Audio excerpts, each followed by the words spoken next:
Hey, thanks for being a part of the conversation. This is Play It Forward. Real people, real stories. The struggle to play it forward.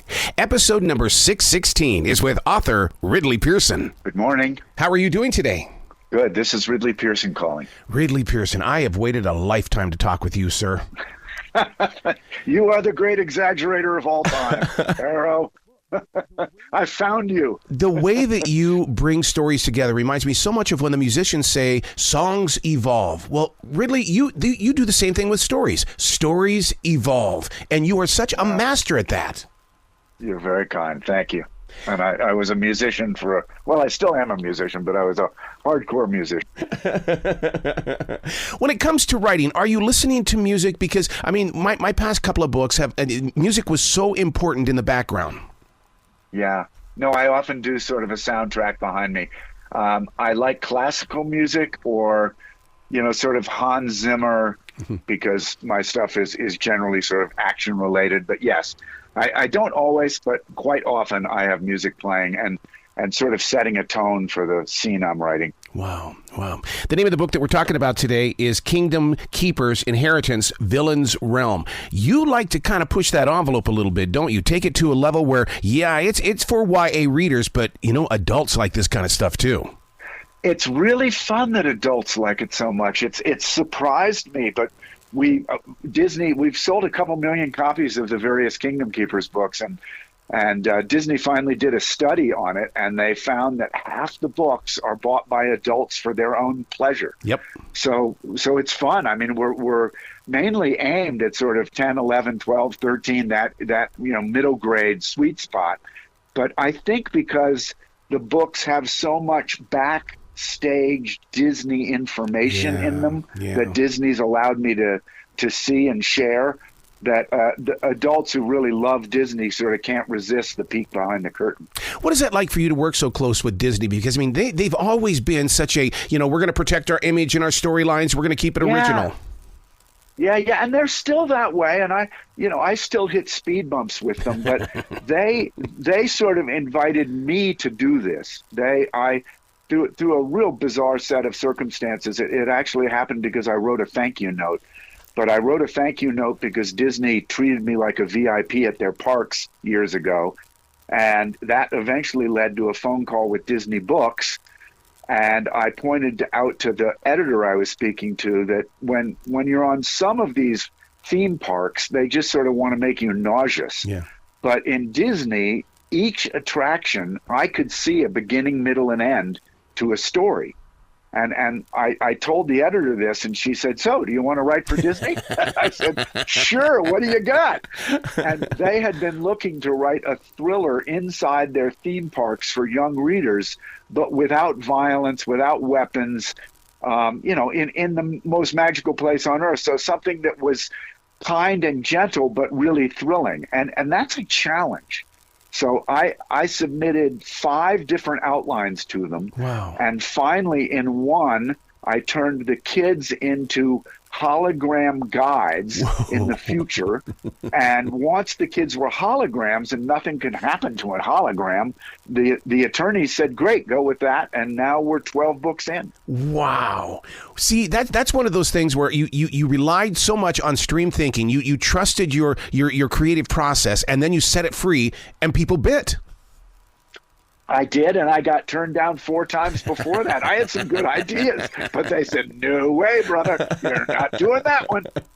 Yeah, so I mean, and part of my process is when I speak at middle schools, I talk about not only beginning, middle, and end, but observe and write and edit. Yes. And I need to observe. So for my crime novels that I write for adults, I talk to the police, I talk to forensics, I talk to medical examiners, I talk to criminal psychiatrists.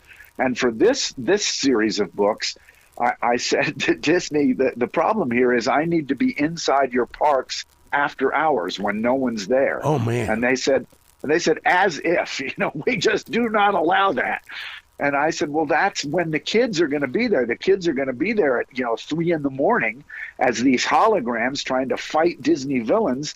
How can I do this if I don't do that? So a month later, they agreed. And I still carry a VIP pass that gets me into their parks around the world for free. And if I call ahead, they give me a Disney Imagineer, and I go inside their attractions at like 4 in the morning. And it's so spooky. I couldn't do it. You just write about it, you know? Yeah. It's terrifying. Yeah, I've been to a Renaissance festival way late at night and walking through there, because in the daytime, you know, it's all vibrant with music and fun. Yeah. Oh, but right. not at night. Well, there's axes falling on your neck during that hour. Well, what did you learn as being that student of being, you know, being there at 3, 4 o'clock in the morning? Because you didn't go into this thing as an adult. Yeah, I mean, when you go in there at 4 in the morning and you walk, it takes about an hour to walk the attraction and have them tell you how they pull off the magic and the illusions. Wow. And then they turn them on. But for instance, when I went into It's a Small World on my very first of these 30 trips, they let me into Small World, and we walked it for about an hour, hour and a quarter. And then they brought in a crew at 5 in the morning to turn it on for me so I could ride it. And I asked them, could I ride it with the lights off, the music off, and the dolls turned off? And Small World, for those that don't know, it has this song that goes, once you hear the song, you can't forget it for 3 weeks. Yep. And it has these crazy dolls dancing around to that song and singing in all these languages. It's really a wonderful ride. But when the dolls are turned off, it's spooky. And I got about 2 or 3 scenes into that ride, and 2 of those dolls that were turned off, they stepped forward. Oh. And I just jumped off my seat in the boat. And this, you know, adult I was being toured by said, "What's wrong with you?" And 2 of the dolls moved. And they said, "Ridley, you're an adult. 2 of the dolls did not move. I am going to go to my grave telling you 2 of those dolls moved." And I wrote down a note that said, "Small World, 2 of the dolls moved, scared me to death." Yep. And then I just wrote a chapter about that, you know? So I mean, really, you just have to observe, and it's all right there for you. In this new book, I love Cinderella's godmother. And first of all, where were you at mentally and physically when you came up with Notorious IMG? What an original idea. No, it was just to Ruth Bader Ginsburg, you know. Yeah. I could see that Fairy Godmother was going to be the Notorious FGM, and you know, because she's so legendary, but we don't see her very often. And I met her. I met the Fairy Godmother in an undisclosed location inside Cinderella's castle. And it was like the coolest thing that ever happened to me. It was completely by mistake, and it probably shouldn't have happened. But there I was speaking with her. And I just, in voicing this character for Inheritance Villains Realm, I just had so much fun. You when you write, you don't know where, you know, so much is unexpected. And in this case, she was going to be in the book for about 2 pages. And I just fell in love with this gal. She talks in her itty bitty biddity boop stuff. She's got her little blue hair. She wants her cup of tea. She's very proper and so sweet. And I loved writing her. So now she's fully in all 3 books in Inheritance. Do you think that your books will change the park in a way to where they kind of create like a little dark area, you know, and you know, to kind of inspire kids that it's like, oh my God, it's just like the book? I would love it. They do. I have heard, and they've said this for years now, but I have heard that at some point they may dedicate an attraction just to the villains. Yes. And that's kind of the premise of Inheritance and the Villains Realm book. All the books stand alone, but this is the second book, Villains Realm. And it's about the fact that the villains' realms built in the parks were a wonderful idea until all the villains ended up in them and started turning the parks really creepy and dark. So the kids have to stop that. I read a story recently about one of the reasons why Disney likes the villains is because viewers and readers like the villains. They see a little bit of themselves, but at the same time, they like that spookiness about them. And the way they look is so important. Like Ursula right here on this front cover. Yeah. I don't doubt that. I think, you know, in all literature, I mean, take Silence of the Lambs or something, you know, in literature, the dark characters are somehow more interesting. Yep.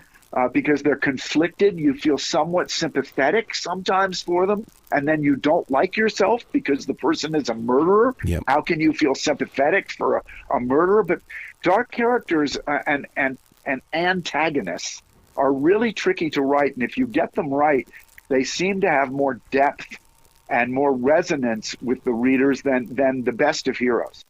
Go figure. Where can people go to find out more about you, your writing, and everything else, especially your music? If they go to find out about my music era, they'll give up on me. No, I mean, I'm on social media as Ridley Pearson, RIDLEYPEARSON. And we have a website, ridleypearson.com, where you can see all 63 of my books. Wow. And bookstores should have this. I do have sort of a special treat for your listeners, which is there's a bookstore called Left Bank Books in St. Louis, Missouri. And if you call or email Left Bank Books, I will not only autograph a book, you can get autograph books, but I will personalize it for you or your child or whoever for the next week or two. So Left Bank Books in St. Louis, Missouri. Oh, my God. Dude, you've got to come back to this show anytime in the future. I love where your heart is, and I love where your imagination is always growing. I love your questions. Thanks for this. You're awesome, man. Well, you be brilliant today, okay? Okay, you too.